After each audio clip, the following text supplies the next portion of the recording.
Magandang araw sa inyong lahat. Itong papakita ko sa iyo itong libro ito. Nagtataka ko kahit sa YouTube para hindi dilabatok na sa Google ito.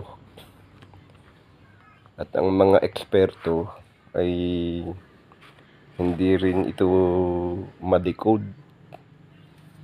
Walang katumbas na grammar dito sa atin at sa ibang lengguwahe. Wala silang maitumbas. Pero itong Dresden Codex ay nagmula sa Mexico, sibilisasyon ng mga Maya. Kaya ito aking binasa, tinignan ko kung bakit talaga hirap na hirap silang i-decode dito.